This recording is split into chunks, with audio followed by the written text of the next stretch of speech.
Some laptop. Yeah. Om Ajnanatimirandasya Jnananjana-shalakaya Chakshurummilitam yena Tasmai Shri Gurave Namaha. Shri Chaitanya Manobhishtam Sthapitam yena Bhutale Swayam Rupa Kadamayam Dadati Swapadantikam Vandeham Shri Guru Shri Yuta Padakamalam Shri Guru Vaishnavamscha Shri Rupam Sagrajatam Sahagana Raghunathanvitam Tam Sajivam Sadvaitam Savadutam Parijana Sahitam Krishna Chaitanya Devam Shri Radha Krishna Padan Sahagana Lalita Shri Vishakhanvitamscha Namo Vishnu Padaya Krishna Prasthaya Bhutale Srimate Bhaktivedanta Swamin Niti Namine Namaste Saraswati Deve Gauravani Pracharine Nirvishesha Shunyavadi Paschatya Deshatarine Jai Sri Krishna Chaitanya Prabhu Nityananda Shri Advaita Gadadhara Shri Vasadi Gaura Bhaktavrinda Hare Krishna Krishna Krishna Hare Hare Hare Rama Rama Rama Hare Hare. Thank you all Matajis for joining. So I don't know how many of you were present for the last session on Sharanagati we did. So chanting in Sharanagati, and we didn't do the practical application. So I thought we'll do that and then move on to chanting with Sankalpa. So just a little, quick recap because we don't have time for the next one. So, so Maharaj, so this from the book for those that are new. So these sessions I'm taking completely from the book called The Living Name. So this is written by His Holiness Satchidanand Swami, and a beautiful book, that really touched our hearts in the Japa session, and we thought we should share it with all. So we've discussed various ways of chanting, chanting in yojana, which is, how to sit and how to breathe and how to align yourself, your mind and heart, we read. Then we read chanting in Sambandha, so understanding, what is our Sambandha with the Lord.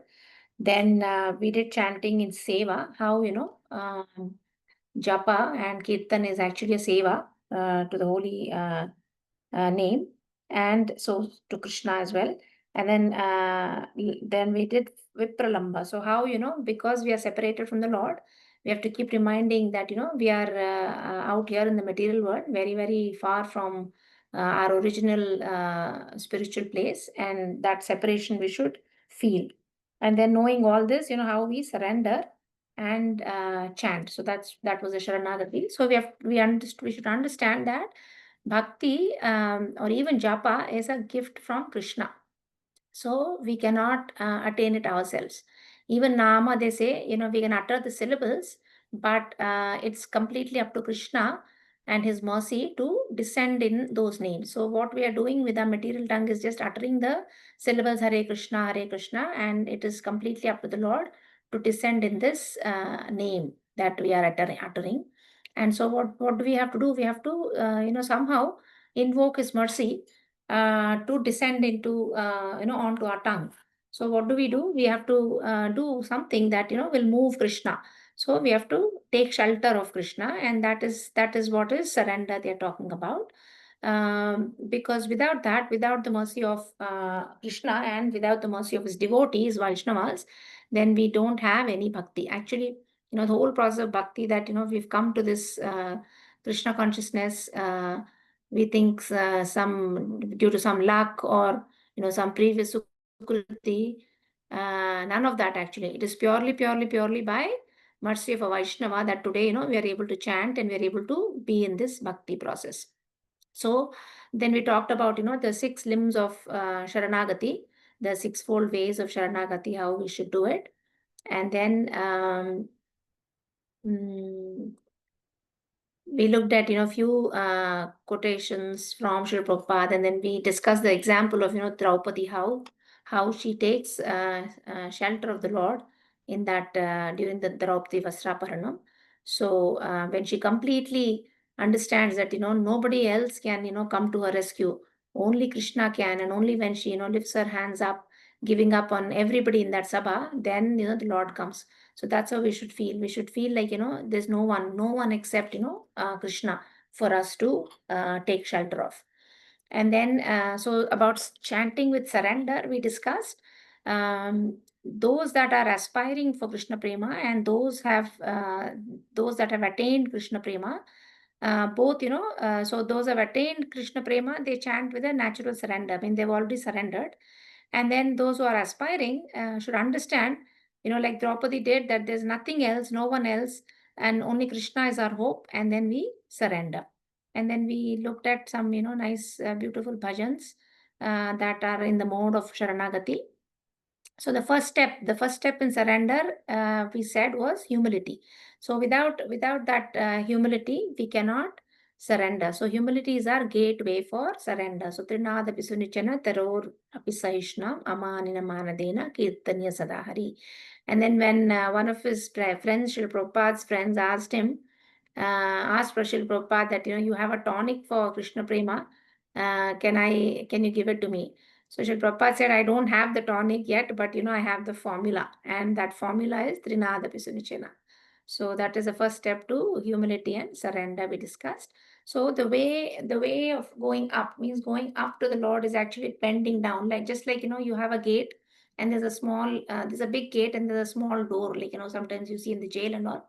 So to enter such a building, what do you have to do? You have to bend down to go up. So like that, sadhakas, we have to bend down in humility, so to as to elevate ourselves. So the way up is by bending down. So in this material world, if we lament for something, it actually pulls us down. But lamentation for spiritual things, like lamenting for Krishna's association, or how far we are from Krishna. If we lament for Krishna, then that is actually lifting us up. So that is the difference between material and spiritual. Then we discussed 6 aspects of surrender, which I won't go into detail. I think all of you know the 6 Shadanga of the surrender process. And then, yeah. And we read how, surrendering, we can go to the holy Dhama and do it, because, that's where, so if you need to, make up with a friend who you spoiled your relationship, what will you do? You'll probably go to his home, right? Go to his home and beg for his mercy and forgiveness. So just like that, we can also go to the holy Dhama where Lord resided and then beg for his mercy. So that is also one aspect of surrendering. So we discussed those things, and then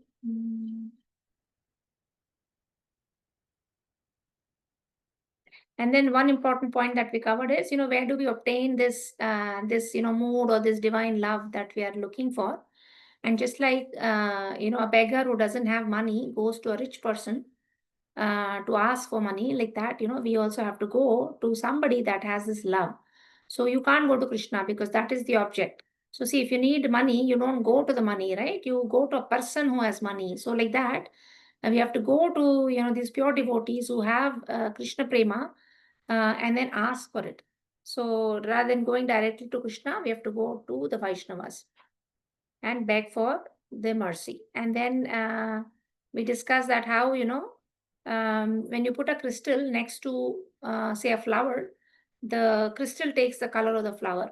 But if you dip a white cloth in saffron color, then it takes the color of that saffron. So like that, we have to be in the company of those that have, this mood of surrender to be able to surrender ourselves. Otherwise, on our own, it is very difficult. So that's where we ended our last class, which was a theoretical aspect of Sharanagati. And then now practical things we'll do a little bit, because why we can't do a lot, because surrender is a very personal affair. So it is not something that we can teach, is what Maharaj is saying. So it is difficult to teach the mood of surrender, and we cannot even force ourselves to surrender, actually, if you see it. So it comes as we progress in bhakti, as we become mature in bhakti. So so Maharaj has a few recommendations. he says, to obtain that feeling of surrender, you have, like I said, I've been saying, we have to associate with advanced devotees who are in this mode of surrender. And you don't have to wait for a long time to associate with such people. Even early in your bhakti practice, you can associate with such people. And then another recommendation he makes is to chant, prayers that evoke the mode of surrender. We personally, we may not have that. We may not feel any surrender towards the Lord. Talking about myself, so then we have to somehow get that mood. So usually, when you read Vaishnavacharya's prayers, especially those by Bhaktivinoda Thakura, then you get into that mood. So that is one way of doing. And then simple things we can do of surrender. I think last time we put this slide. So simple things we can do to surrender is small things like, chanting a certain number of rounds. So, we may be chanting 16 now, let us commit to chanting 20 rounds or something. So that is also a form of surrender by telling Krishna that, Krishna, I want to increase my, attention towards you. And then how much ever we are chanting, we have to pay full attention to the nama. So you give a first class reception to that nama. As Srila Prabhupada used to say, just chant and hear yourself chant sincerely. So Srila Prabhupada says all that you have to do is, say with your tongue and hear with your ear. So pay attention to, are we hearing every nama? And then our inner orientation while we are doing this japa should be, Krishna, I give myself to you. Means, I completely want to surrender to you. And then big thing is to avoid the 10 offenses. And then reading prayers by Bhaktivinoda Thakur, like I said. And then making this seva of chanting our priority and putting this in the center of our lives, molding our lives in such a way that, chanting becomes a priority. So like I told last class also, you can't have a day schedule, and then wherever you find time, you're going to do japa. I mean, I did this. But what Maharaj is saying is, make japa your priority in your life and then arrange everything else according to it. So I know sometimes, women have a lot of things in the mornings to do, but somehow it's very individual in each case. But somehow you have to make japa the priority. If 6 o'clock I have to go into the kitchen, means we have to wake up at 4 and do it. So like that. So make it the center, and then rest everything can happen. Personally also I used to do a lot of break in my rounds, like do 6 in the morning, then some in the afternoon, and some in the evening. And I never felt like I was doing good japa at all. So wherever I found time, I used to do it. And now I'm understanding, after reading this book and after, getting the wonderful association of Sakhi Sangha Matajis for our Japa conference, few of us, but we made it a point to, finish in the morning and in one sitting. So seniors recommend, if you can get your 16 rounds in one sitting, nothing like that. And if you can get 16 rounds in the morning before, your day starts and everybody starts getting up, it is, nothing like that. Actually, once you get used to that habit, then, I mean, sometimes, yeah, I have, 4, 5 rounds left.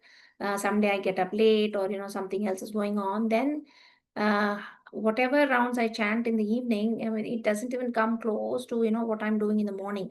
So it just becomes, finishing rounds, like, kind of moving your beats.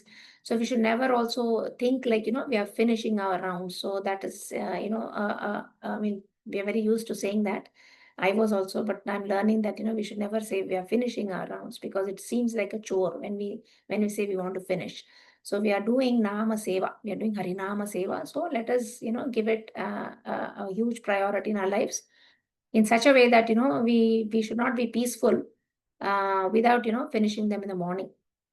And so coming to now exercises, like I said, it's difficult to teach this mood of surrender, but Maharaj gives a few tips and, practical application of how we can do this. So this, up till now was a revision. Now this is what we're going to do today. Not much time. Then spending on this, then we will go to the chanting with Sankalpa. So one thing you can do is, in your exercises, we can chant with the Sharanagati prayers of Srila Bhaktivinoda Thakura. And actually, Maharaj has written one beautiful prayer collection It's called Ki Jani Ki Bale. I won't be able to read the Bengali, but I'll just read the English verses so we understand, what Bhaktivinoda Thakur is talking about as Sharanagati. So, by what personal understanding or by what power has one such as me come into your shelter? Surely it is by your mercy alone. For as the merciful one and the purifier of the fallen, you are ever engaged in the deliverance of the fallen souls. Then he says, my only hope, O Lord, is that you are full of compassion and mercy. There is no one more in need of your mercy than me. You will surely drive away all my fears. No one in the world has the power to rescue me. O merciful Lord, by your decree, kindly deliver this vile and lowly sinner. So we should really, feel very low when we, go in front of the Lord. Recently, 2 days ago, I was hearing to something Radhanath Maharaj was saying. He said, when suppose a lady comes, gets down from a Rolls Royce, wearing a silk sari and lot of jewelry, and a fancy purse, and she's begging for some money, would anybody give her? No, right? Because she's not reflecting that, in her appearance or, her attitude of being a beggar. Whereas if somebody comes in a very, torn, tattered sari, all disheveled, really poor, then, people are more merciful to her and they give the bhiksha to her.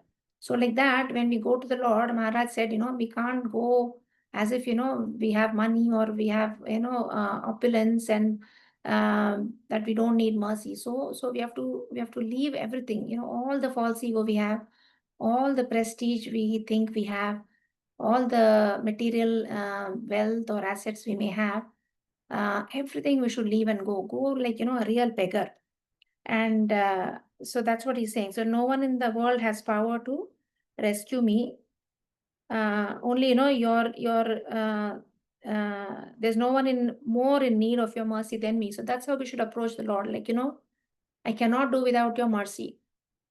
No one needs, more mercy than you, than I need. So that's how we have to go for the Lord to beg. I mean, this mercy is also, nama japa. So a part of it is, our endeavor we are putting every day in chanting, saying the syllabus correctly, hearing correctly, and everything, or even, trying to put our heart into it. First is your fight with your mind that is happening every day. Beyond that, we have to put our heart into the japa. But after doing all this, also we have to beg for the mercy of the Lord, to descend in our name. Otherwise, it's going to be very, it's just going to be. Actually, when I read this first, it really bothered me because what they're saying is our tongue is material, our ears are material, and holy name is completely spiritual. So with our material senses, we cannot, utter or hear the spiritual sound vibration. We don't have the capacity, and that's why we need Lord's mercy. But yeah, of course, we have to employ that, like Sevon Mukhe Jivvado. So we have to put that tongue in seva of the Lord, and by that seva, so chanting over and over again, you can, obtain the Lord's mercy. And when you obtain the Lord's mercy or Vaishnava's mercy, then the Lord is going to descend. So it is not by our power. So this is a mercy we are going to seek for the Lord. So every day, before japa, be in that consciousness that, on my own, I cannot chant. I need the Lord's mercy. And we have to beg for this, like that beggar with a torn sari. That's how we should beg. So then Bhaktivinoda Thakur is saying, I have given up everything and come to your lotus feet. O Lord, I am your eternal servant and you are the maintainer. You are my sole protector, O Lord of the universe. Everything is yours. I am merely your menial servant. So it is certain that you will deliver me. I have chosen your lotus feet as my shelter. I no longer belong to myself. I no longer belong to myself. Bhaktivinoda weeps. Bhaktivinoda Kandiya Sharane Loye cha tomara paya Shami aparada naame ruchi diya Palana karo he daya. So Bhaktivinoda weeps as he humbly takes shelter at your feet, forgiving all his offenses, affording him a taste for the holy name. Oh, kindly maintain him. So the reason I'm reading it is, we can all make personal prayers to the Lord, definitely, but somehow, we may not be as eloquent as Bhaktivinoda Thakur. So when we read such bhajans and see his mood, a little of this may rub to us also, and maybe, at least one sentence of this we may connect, and we may be able to say it to the Lord. So this is just one of the Sharanagati prayers, and Bhaktivinoda Thakur has so many Sharanagati prayers that this mood we can imbibe a little bit. If every morning we read some verses, we read, and Maharaj also says, so you started chanting, and some midway you lose that mood, right? Then it becomes very mechanical, your subsequent rounds. So then pick up some of these verses and read, and then that Sharanagati mood will come back. So that's what he recommends. So that was exercise 1, is reading prayers. Exercise 2 in chanting in Sharanagati is chanting in the holy Dhama.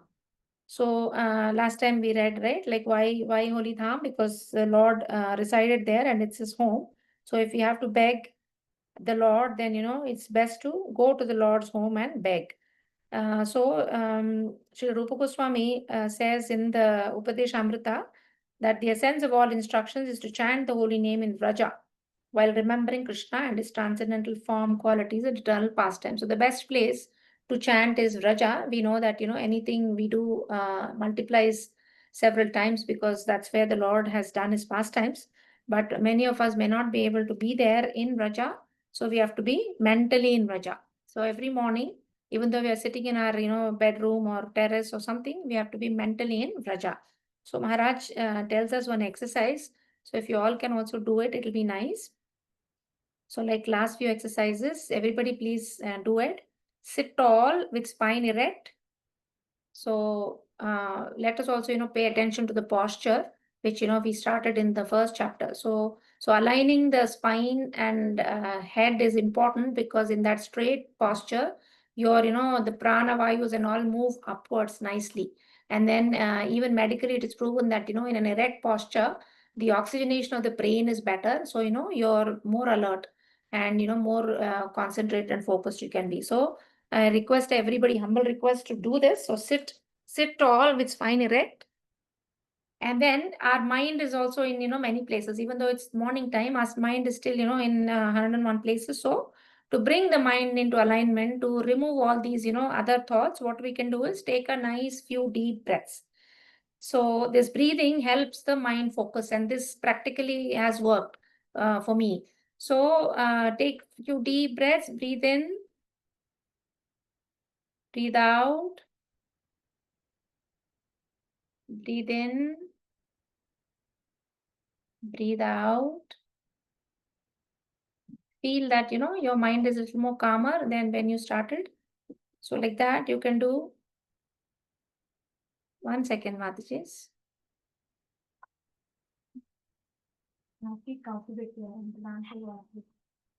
Second. 1 second. Ma. So yeah. So do that, and when you feel calm and focused, then you can think of a holy place. Best to close your eyes. Think of a holy place that you like. It could be Vrindavana, it could be Mayapur, it could be Govardhan Hill, it could be Radhakunda, could be Kusum Sarovar, any place that you have an attachment. Please think about it in your mind. So visualize that place, or you can think of a Yamuna river. Think of the Yamuna river and feel how the waves flow with the soft breeze. And imagine that there's a beautiful bathing ghata, and you imagine yourself sitting at that ghat.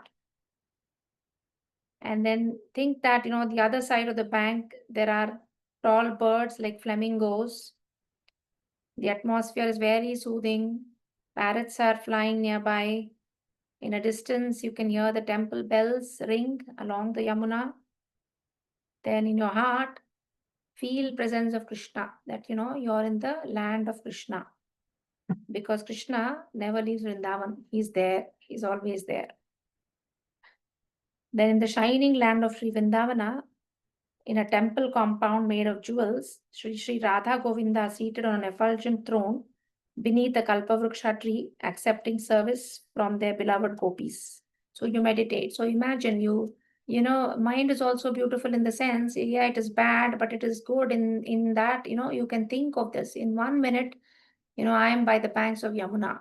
So you don't need the paraphernalia. So you get a beautiful throne filled with gems, Shri Radha Govinda, you can set it at the bank of Yamuna, and then you imagine, how gopis are serving him. So you meditate on this. You meditate on the divine couple with all the gopis serving at the banks of Yamuna. Now, after, getting this mental image where you are in Vraja mentally, so Manas Puja you were doing, and then now you remember in your heart that, you surrender to Krishna, and that, you belong to him and Krishna belongs to you. And then this inner place, you have arrived at this inner place, and then remembering this, this image and this feeling, that Krishna and Radha Krishna are next to you, then you chant. So it really improves your quality of chanting. Then you're putting your heart, so it doesn't become mechanical anymore. You're chanting with feeling. So that chanting with feeling comes with this. Yes, anybody did? Anybody felt? Anybody went to Yamuna Vraja and came back? Mataji's? Yes, Maraji. You're all there, no? Somehow with my screen, I'm not seeing you. Okay. Mataji, Yes. you took us long away, Mataji, and now you are calling us back. I know, I'm sorry. Can I leave you all in Raja and go? Yeah, it's so Very true. soothing, Mataji. Even I don't feel like coming back actually, but what to do? What to do? I know. Mataji, Thank you now so when much you for are this doing this, experience. no, I'm able to do, but in the morning, I think of it, but then very soon mind get distracted, Mataji. Yeah, I'm again getting into a daily chores, Now when you're Mataji. saying, na, I Yeah. really went, True, the true. place Because where we I live. forget, we always want to, I think, finish our rounds has become somehow our target. So actually, in between each round, if we do something like this, when you read one Bhakti Thakur verse, it is so nice. I tell you all, I do sometimes, but not happening consistently. I think after that 108 malas itself focusing for us is so difficult. After every round, we should spend another additional 2 minutes. I'm thinking, but it's not happening for me also. So yeah, we should. That's what lastly Maharaj says, sankalpa. You should have sankalpa of doing this. So let us talk about that in a little bit. So now exercise 3, Maharaj says, yeah, do everything to give up 10 offenses. There's a whole, couple pages about offenses. I'm not going to go into this because it's whole another chapter. We all know the 10 offenses. I mean, we know theoretically, but I don't think we're applying. But Maharaj says, this is like a fever of offenses. When we do your offenses, then, the whole thing gets ruined. All this feeling we are trying to imbibe. So each of us should stop and introspect and see, are we making any offenses? That is again, very personal. Are we making any offenses? And I just read one passage by Srila Prabhupada. He says, while chanting the holy name of the Lord, one should be careful to avoid 10 offenses. From Sanat Kumara, it is understood that even if a person is a severe offender in many ways, he is freed from offensive life if he takes shelter of the Lord's holy name. Indeed, even if a human being is no better than a two-legged animal, he will be liberated if he takes shelter of the holy name of the Lord. One should therefore be very careful not to commit offenses at the lotus feet of the Lord's holy name. So what they're trying to say is holy name is so forgiving that all your sins it can forgive. Even they say if you commit an offense towards the Lord, that also the holy name can forgive you. But if you make an offense to the holy name, then what else is there to, because it is highest. So it is, so what else is there to approach? If you offend the holy name, you have to again, chant, chant with a lot of remorse. So that's why it's best to be very careful not to do any offenses. And the top two most dangerous ones are offending the devotees. Again, Vaishnava Aparadh, no Vaishnava Aparadh. I mean, please be very careful, because all the years of japa we did, all the years of bhakti we did is going to go waste if you're doing any Vaishnava Aparadh.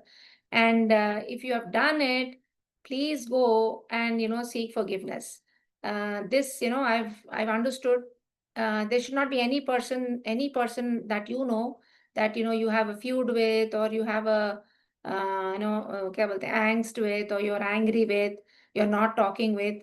Should be nobody. Doesn't matter if it's in the devotee circle or even your relative circle, because end of life, do you want that thought to come like, अरे मैंने इससे बात नहीं किया, और मैंने इससे, I didn't settle the account with him. Because even, medically, when you go to hospice centers, the most, people who are dying, if you talk to them, they say that regret is the one common thing, very common among 90% of people said, I wish, I didn't have this regret at the end of life.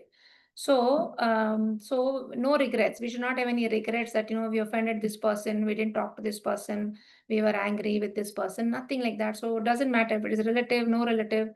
Please go and seek forgiveness. Actually, I was also very inspired by, His Grace Anandavindana Prabhu was telling on the day that we did, Sri Haridas Thakur disappearance day, that, if we are chanting, then our consciousness should change. And if our consciousness is changing, we should be in a position to go to that, person and seek forgiveness. Otherwise, what is all this japa useful for if we are not changing our consciousness? So this we should not have. So that is one great offense. And the second dangerous offense is committing sins on the strength of chanting. So because we know chanting will take away sins, committing sins because we are chanting is again a very, very big offense, because you're like taking the Lord for granted. Because he's forgiving your sins, you're going and doing sins again. So that is like a big disrespect for the Lord, and that is not tolerated. So the Padma Purana is very warns that the holy name cannot pardon criticism of those who spread the name. So Vaishnava Aparadh. So they are spreading the holy name. So holy name cannot pardon criticism of those who spread the holy name. Even the servants of Yamaraja, the god of death, cannot purify a person who commits sins on the strength of chanting. So this is a very big offense. Some other day, if you all want, I can go through the offenses, but that's it for now. Then the fourth exercise he recommends is some beautiful verses. Just like, we did Bhakti Vinod Thakura prayers, we can do some beautiful verses, meditate on them to get into this mood of surrender. And the important one is from Bhagavatam 6.11.26. I really love this verse.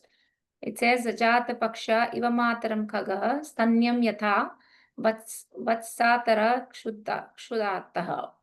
Priyam Priyeva Vyushitam Vishanna Manoravindaksha Didikshite Tvam. So, this is, I think, from Vritrasura prayers. He's saying, "Oh Lotus-eyed Lord, as the baby birds, you see in the nest there'll be baby birds always waiting with their mouths open, just like showing in the picture. When they're hungry, they're waiting for they're so dependent on the mother that without the mother they cannot feed. So they are waiting with open mouths for the mother to come back. So, so eager they are for the mother to come back. So just like that, and then just like Moro's husband, suppose somebody's husband, a newlywed couple is there, and husband is away from home for many days, how that wife longs for him to return.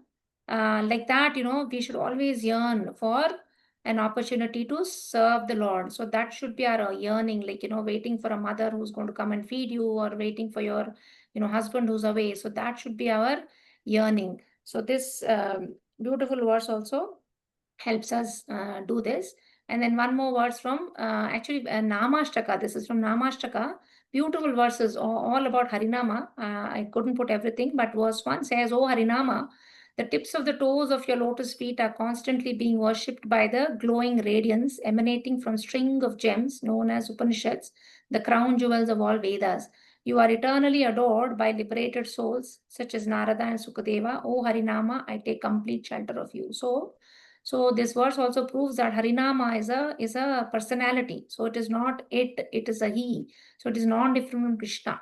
So Harinama's lotus feet is being worshipped by who? By the Upanishads, the gems that come from Upanishads, all the Vedas, and great personalities like Narada, Sukadeva, Brahmaji. Everybody is taking shelter of the lotus feet of Harinama. So this should be our mood when we are also chanting the Harinama. So these are some of the practical ways to surrender, to take Sharanagati. Then, do we have time? Actually, now is the next topic, which is chanting in Sankalpa. And unfortunately, my laptop is dying. Let me see how much I can do. And the plugs here are a different way. I'm not able to insert my plug. So let us see. So here in Sankalpa, so this is like the last chapter of the book. In Sankalpa, Maharaj is saying that, chanting is our foundation, right? We all understood that chanting is a foundation. So how deep, your foundation should be for your building to stand nicely. So when your foundation is deep, there's no reason to fear the wind. Or same thing, if your roots are deep, like for a big tree where the roots are deep, it does not have to worry about the wind. So just like that, our foundation for spiritual life is chanting. So it should have a very deep foundation. So in Srila Bhaktivinoda Thakur says, in this material world that we are living, there is only two things I should not say, there is only two living entities. One is our individual soul, the Jivatma, and the second is the holy name. So he says only these two are living, rest is all dead matter. So somehow we have to make these two meet. So we have to make our soul meet the holy name. So all these previous chapters that I discussed, Sharanagati, Sambandha, Seva, all these are giving us the mood and attitude that, we have to have while chanting. But this chapter, Sankalpa, will tell you, the process, like how we should take Sankalpa and do this japa.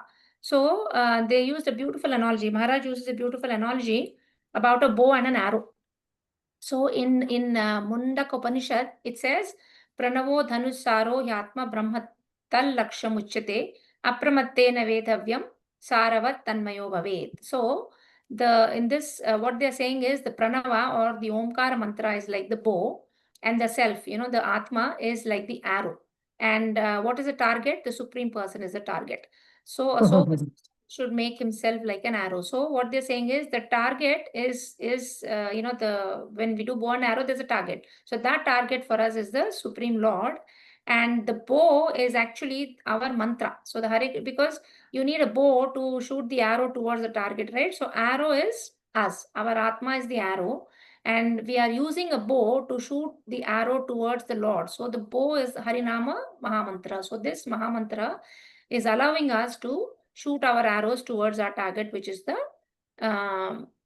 Lord. So so what they say is,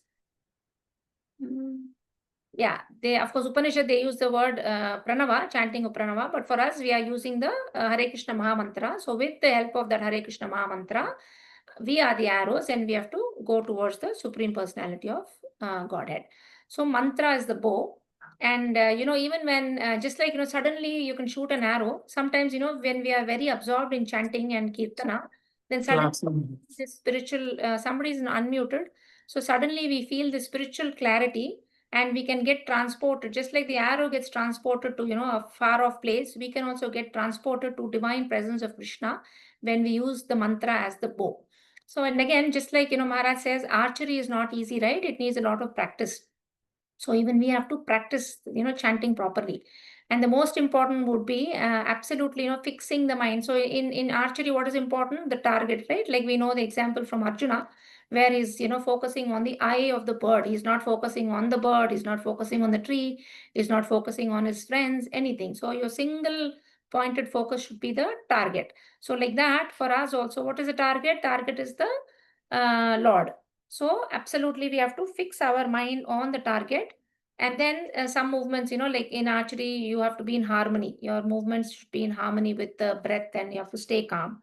So all that we have to do. So staying calm, using breathing to stay calm, your yojana, sitting properly and everything. But the most important, our laksha is the Lord. So all these we have to do just like we do for any archery. So, and just like for archery, we have to perfect the art, right? We have to practice. So chanting also is like an art, he says, and so you have to perfect it. So you have to keep on chanting. And what do we have? We have the bow, right? We have the bow, which is like the mantra. So we have a way to release our arrow to reach the target, which is the lotus feet of Sri Radha and Krishna. So this is how analogy he gives. And so how do you do, in archery? First, you take aim. So there are three main practices. So you take aim with your arrow. So like that, we have to, so you look at the target, right? When you're focusing on where to send your arrow, you're focusing on your target. So with your mind's eye, you understand that your goal is Krishna, right? The purpose of your arrow is that it has to reach Krishna. That is the goal. So every morning when we sit for japa, you understand that, my goal is Krishna. This is my 2 hours to connect with Krishna. This is my time with Krishna. Actually, I was hearing one Mataji, Urmila Mataji, I think she said, like, her husband and she, both are devotees and they're all day serving in the temple or here and there. And they don't have any, specific time set aside for them. So what they decide, like in the night from 9 to 10 or something, 8 to 9, she said that 1 hour they both spend together. And they are not chanting at that time. They're not offering bhoga. They're not doing any spiritual activities, just for them to connect with each other. So just like that, Mataji was saying, even though in a day we could be involved in, bhoga, cooking bhoga, or, offering deity worship, distributing books. So all those are service to the Lord. But that is time for Krishna we are taking. But japa is like your time with Krishna. So just like the husband and wife took 1 hour for themselves, like that, we have to take time with Krishna. So this japa time is our time with Krishna. Rest of the activities what we do is for Krishna. I'm hope you're making understanding that difference. So our sevas are a time for Krishna and Krishna consciousness, but japa is our time with Krishna. So you have to understand that this is my goal. So in order to meet my goal, I have to set this time with Krishna. You can think it of as a date with Krishna, something like that. And then you have to be very mindful. So this mindless chanting of looking here, looking there, cooking, cleaning, all this japa or driving japa, all this, we have to, throw out. I mean, I've done all this nonsense for many years of my life, but be mindful, sit in one place. You have to call out, it is no longer, something we just get done, something we want to finish. So japa is, beyond that. So being mindful. We have to call out, we have to attract his attention. Sometimes I feel, everybody is chanting in the morning, like thousands of people are chanting, and how desperately you have to call out, for Krishna to look at you. He has so many other people to look at. So that's how I always feel. I'm like, Krishna, why will Krishna even look at me when so many are chanting so beautifully, I think. So like that. So you have to somehow, attract his attention. So be very mindful. So just like, the example also they gave, like when a child is calling the mother, I believe the mother will sense the urgency in the sound and decide to go. Suppose she's very busy cooking and the son calls. Based on how that sound is, is there an urgency? Is he hurt? In that sound, she recognizes and she goes. Suppose that child only, calls like, without much urgency, and then he's still playing. Then, the mother is not obliged to go. She knows that, ye theek hai, aise bula raha mere ko. So like that, our call, our japa should not be like that. Our japa should be very urgent. Our japa should be, like a mother drops everything and runs to the baby. Our japa should be like that. I'm just telling you, I don't even know if I can achieve this in my lifetime. But yeah, that's how, we for theory, we all say, Aisa, it should be like a call of the child, but I don't know when I'll be able to do that. Then second one, among the practices, after you look at the aim with the bow, what do? You pull the string back, with a lot of energy, you pull your string back, so that the more you pull the string, the better the arrow can be aimed at. So this is our effort. So you have to put an effort. We have to focus the mind on the target. We have to align the body, mind, like I said, sit properly, do your breathing exercise, remove all other thoughts from your mind. In your heart, you read your prayers or verses, and then feel that, that your dependency on the Lord. So all this you have to do to chant with the right attitude and bring your best efforts. And then, of course, all this you have to do with avoiding offenses. And Srila Prabhupada says these offenses come out of inattentive chanting. So when you're doing attentive chanting, automatically you're decreasing your offenses. When you're doing an inattentive chanting, of course, inattentive chanting itself is offense number 10. So that becomes, you're doing nama brothers. So Srila Prabhupada makes it very simple. He says you have to chant with your tongue and hear the sound. That's all. Where is the question of mind? Srila Prabhupada also says, where is the question of your mind? You just chant with your tongue and hear the sound. So hear every mantra. Where is the question of your mind? And many places he's also said, just try to listen to yourself chant sincerely. Sincerely means you have to listen to every mantra, say every mantra and listen to yourself. And listening to yourself is important. So even if you have Prabhupada's tape, if you are quiet, that is not correct actually. Some people have done this. They are hearing Prabhupada's sound, but they are not making a sound, although they are doing inside. That's not correct. The authorities say that you have to hear yourself chanting. In fact, Prabhupada says you have to listen to yourself chant. Okay, then the third practice they say, and then what do? You let the arrow go. After you let the arrow go, what do? Is anything in your hands? It is not there, right? You put your effort, you let the arrow go. So like that, you're doing your japa with surrender. And after that, that means you've done your best, you've given your best japa, and then the rest is up to Krishna, right? Just like any work we do, and we give it up to Krishna. So after doing our best practice for japa, we release the arrow. And whether it reaches the target or not, we do not know, right? The arrow is already out of our hands. There's nothing else you can do about it. So whether it invokes the mercy of the Lord or not is not in our hands. So, but we just chant our best and pray for Krishna's mercy, and our own endeavor. That's why is not enough. Whether it reaches the target or not, that requires Krishna's mercy also. So in Harinama Chintamani, Srila Haridas Thakur says one must make an effort, and then with an earnest heart, one should beg for mercy. So both, I have understood that, it needs both. So like effort and mercy, the 2 inches in Damodar Lila will read.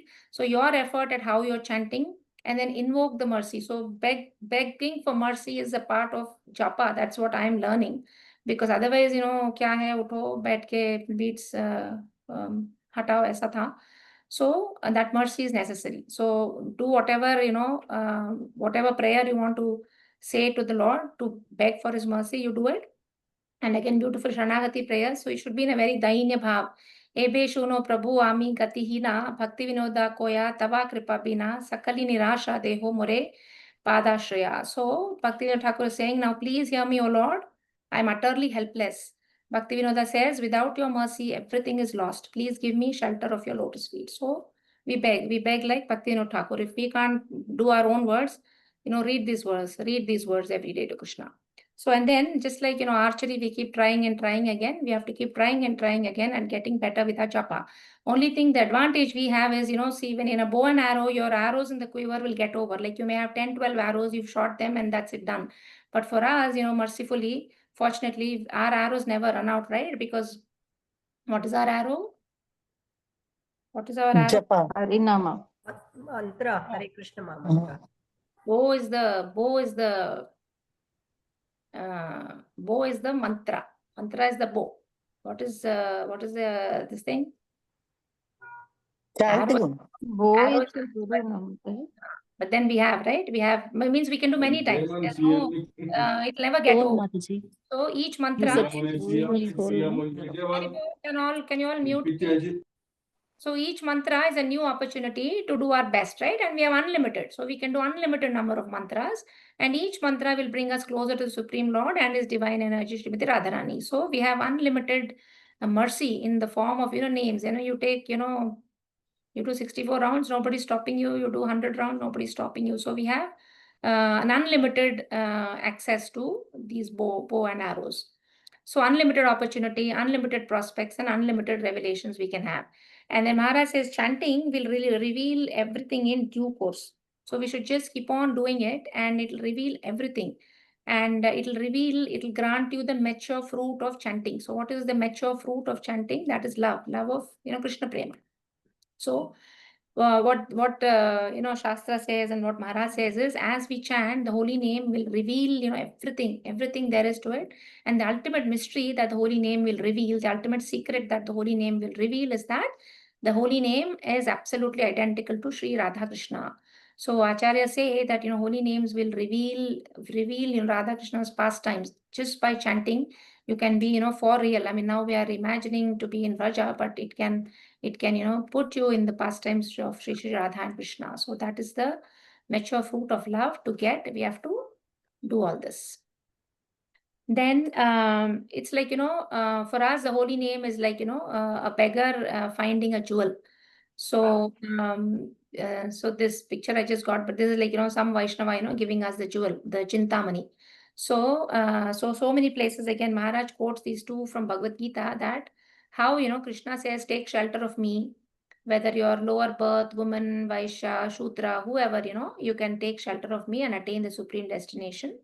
And then just like a beggar has found a jewel, we also have found this jewel, which is Chintamani, because holy name also bestows all treasures on you.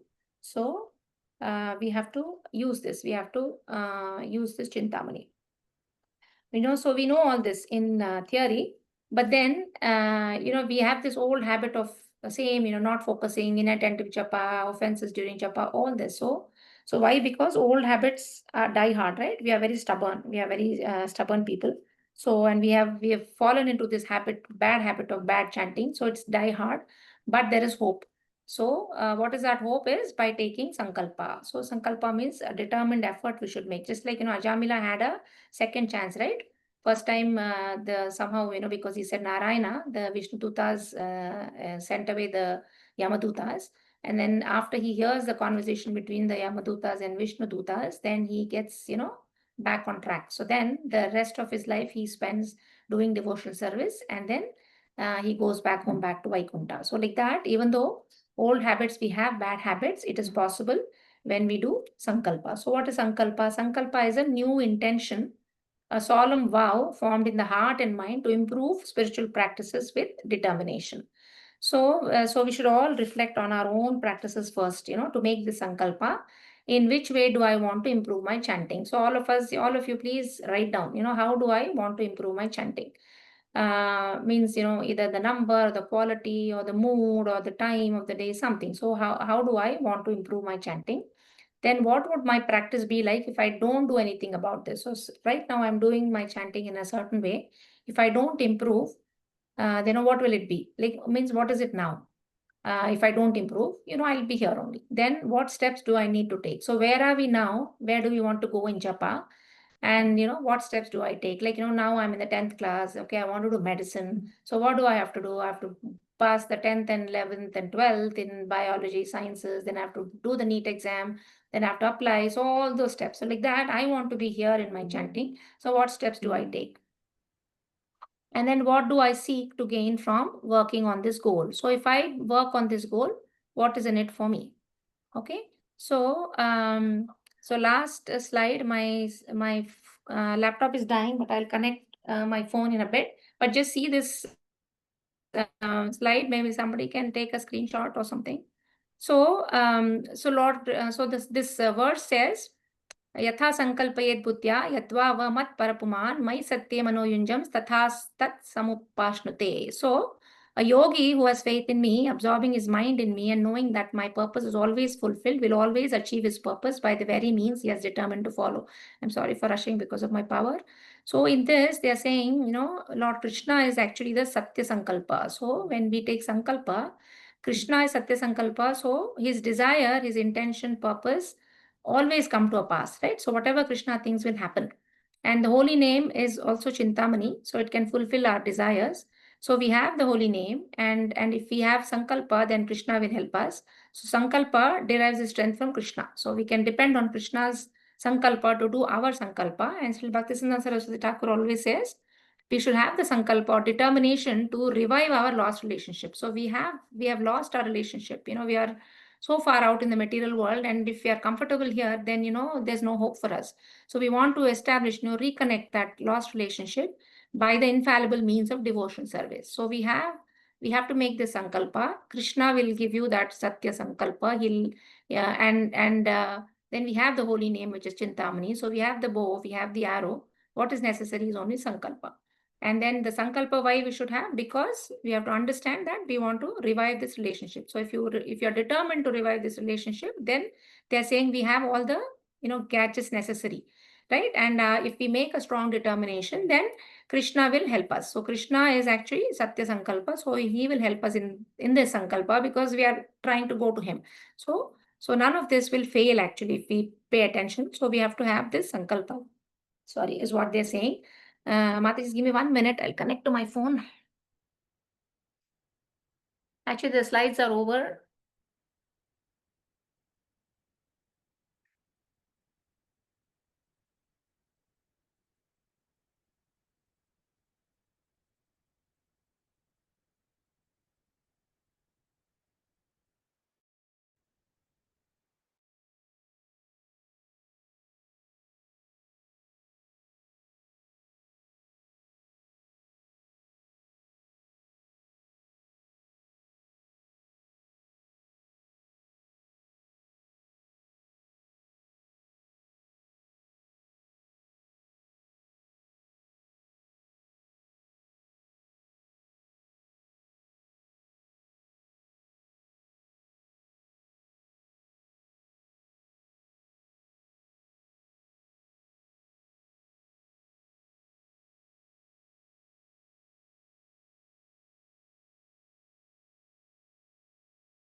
Hare Krishna. Giteshwari Mataji, you are the host now. Okay. They're Now. recording. Okay. Maybe we can stop recording. Yeah. So the Sankalpa exercise, I'll just take another 10 minutes. Am I audible, Matajis? Yes. Yeah. So Sankalpa exercise 1 is saying, take a moment to think clearly about what you wish your best chanting to be like. Perhaps you wish to chant with absolute absorption, or at least with more focus, or more connected to Krishna. Try to discover your own answer. So each of us have to make this effort to do this. And personal answer we should write down. And then, so you'll feel great excitement and joy in your heart. You'll feel that to reach this goal will unlock the life you truly want to live. So whatever goals we are writing, they're all very exciting because we're all moving towards the Lord. Then he says, reflect on your chanting at the present moment. So do some introspection. For all of us, this is again personal. Are you inspired when you chant? Are you all inspired when you chant, or is it like, "Arey baap re, aaj karna hai mere ko"? ऐसा है, or are you excited to chant? Honest answers. Sometimes, Somebody can. sometimes no. Sometimes. Anybody else? Hare Krishna Mataji, morning we can do now. Afternoon we can't do. No, are you excited, inspired to chant, or is Yes, it a burden? morning. Yes. Yes. Okay, good. So like that, and then do you give priority to your chanting? Each of us have to understand or write down, are we giving priority to chanting? Then does your chanting tend to be mechanical or is it enlivened? This is a problem, I think, with a lot of us. Is it mechanical or is it full of life? And that's why Maharaj calls this book the living name. Okay, so the name is living. It's not mechanical. Then are there habits you want to give up or new ones you want to adopt? So we may be having, some bad habits, like I was saying, old habits die hard. So we have formed some habits, so we want to give up, or we have to adopt some new habits. So try to be honest and clear as possible, and write this. He's saying write and reflect on this. Then third step is saying, now brainstorm a specific, practical, feasible step you could take to help you advance on your journey to your best japa. It may be an aspect of yojana or sambandha, seva, vipralamba, sharanagati. So all the 5 aspects we read, it could be in one. So write down at least, we can write a few of them, but some practical step that each of us can take to improve our japa, which could be yojana means, from today on, I'm going to sit straight in a chair or, on the floor. Because sometimes we are in a rocking chair, we are on the bed. So as simple as that also will help. Like from today, I'm going to sit on the floor and do my rounds, or I'm going to sit erect in a straight back chair and do my rounds. Or do you want to improve? I'm going to do this breathing exercise that will help me calm my mind. Or I'm going to read a verse after every, every 4 rounds, something like that. So individually, now from all these, 5 chapters that we read, please write down one specific, practical, feasible step. Again, it should be feasible. Don't say, today I'm chanting 16, from tomorrow I'll chant 64. Not going to happen. So a very practical, very feasible steps that, that is taking into account our lifestyle. Please do that. And then he says, identify one new practice only and not several. You can list several options, but choose to adopt just one at a time. Often people set their minds on too many new practices and end up doing none due to limited capacity. So write down one clear aim. This is very good. So you may have a list of 3 or 4 things that you're writing that you want to do in your japa, but take one at a time. For example, Maharaj is so sweet. He's giving some examples. One example, I will read songs and prayers that glorify chanting. That can be easily done. Then whenever I catch my mind wandering off, I will bring it back to the holy name. This we all know, but how much are we doing? We have to pay attention. Then I will give priority to my chanting by waking up early to chant at least, so many number of rounds. So some may not be able to finish all 16, but at least, 12 rounds I'm going to finish before 6 o'clock. I'm going to finish all my rounds before breakfast, something like that. Then I will nourish my chanting by applying so and so, one of the tools presented in this book. So everybody individually can write down. Then Maharaj says, go before your altar or to your spiritual master and humbly reveal to them your situation. Tell them where your chanting is at present, then express how you wish your chanting could be and finally present your intended practical steps to arrive at your aspirations. So do this, write it on a piece of paper, take it to the altar or take it to a spiritual master and put it there. And then heart filled with sincerity and determination, pray they bless your sankalpa and practice to increase your spiritual strength. So this is sankalpa we have to take, a simple one. Like what did Maharaj say? Yeah, I'm going to read, Vaishnava prayer every day, maybe 2 verses a day. So I'm going to write it down and present it to my spiritual master. So then it becomes sankalpa, right? See, sometimes for sankalpa also, if you take a sankalpa and then not follow through, that is not having any integrity. And if we do it before the altar or, in front of our spiritual master, the tendency is that, we will keep that up, right? Like just like we took vows before our spiritual master that we will do 16 rounds minimum, and we are keeping it up because we took this vow. Like that, we will take some more vows again. And then ask for his blessings, your spiritual master's blessings. Then, yeah.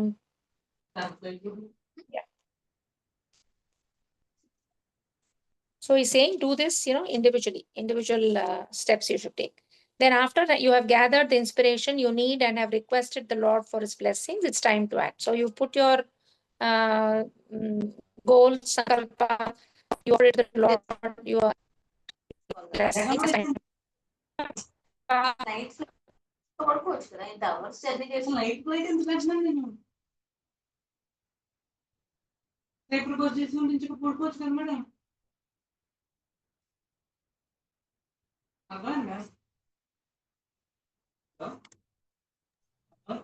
Mataji, we are not able to hear you.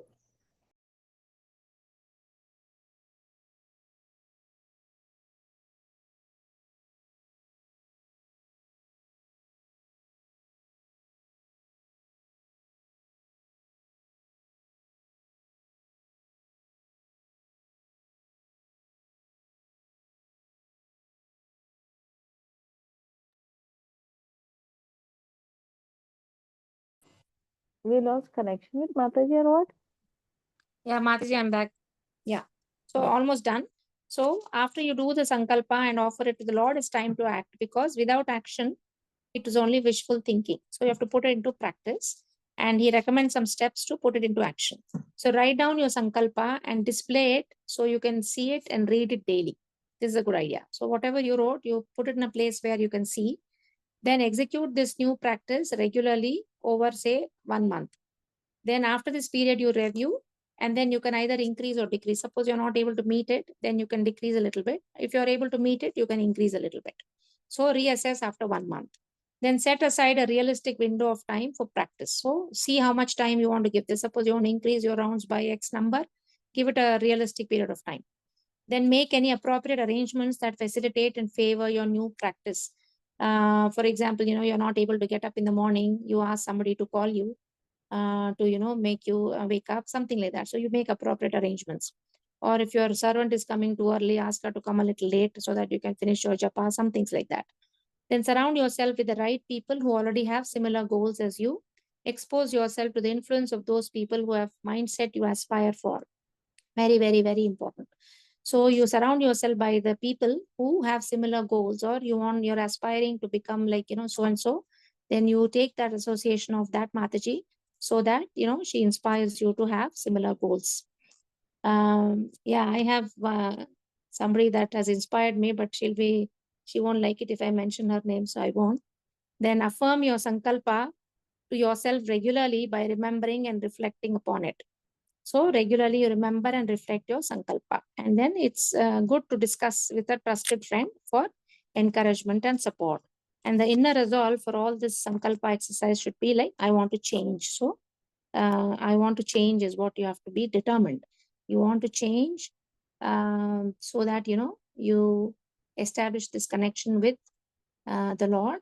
Then, I'm going to work hard at it. So that is the sankalpa we have to make. And Maharaj is saying small steps at a time, very practical steps is shown us actually.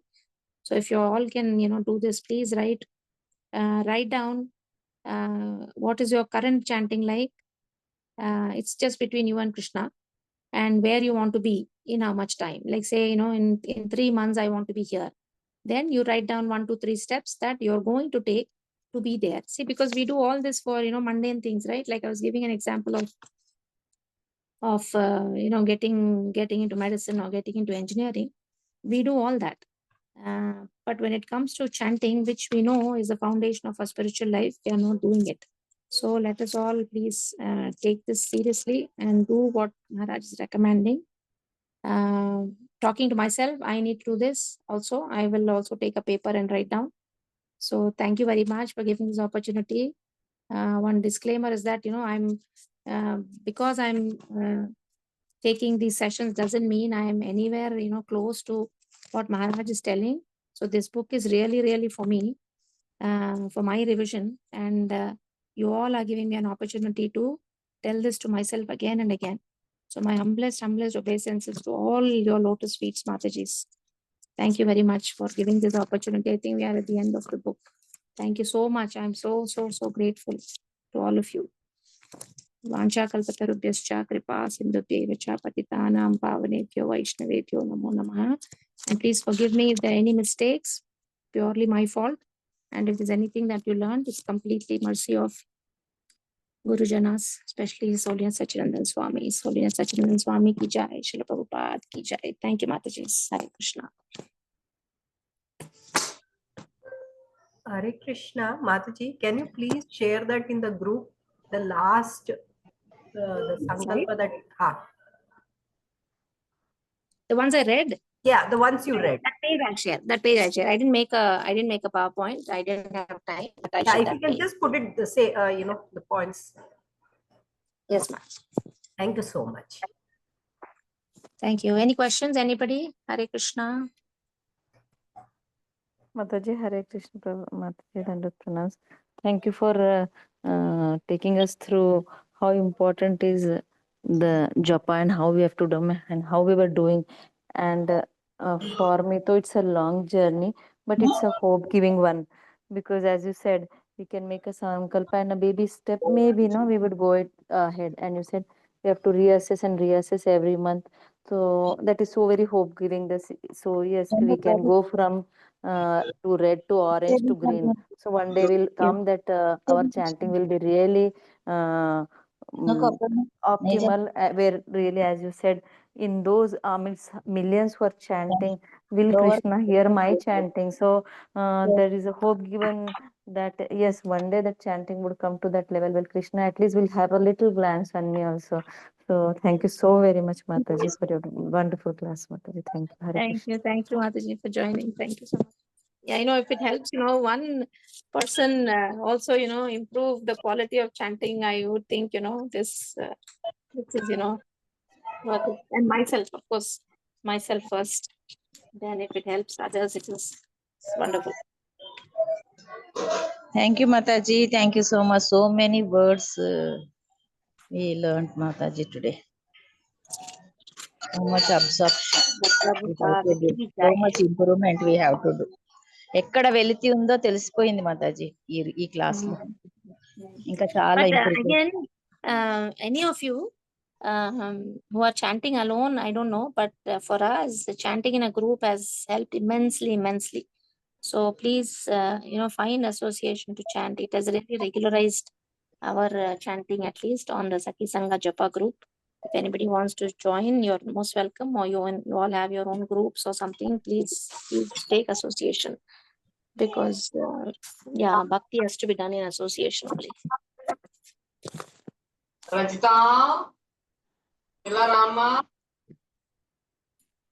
Any other questions, Matajis? Thank you so much, Mataji.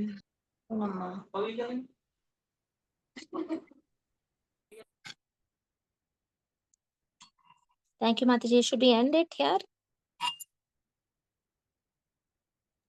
Yes, Mataji. I'm ending, Matajis. Yes, Mataji.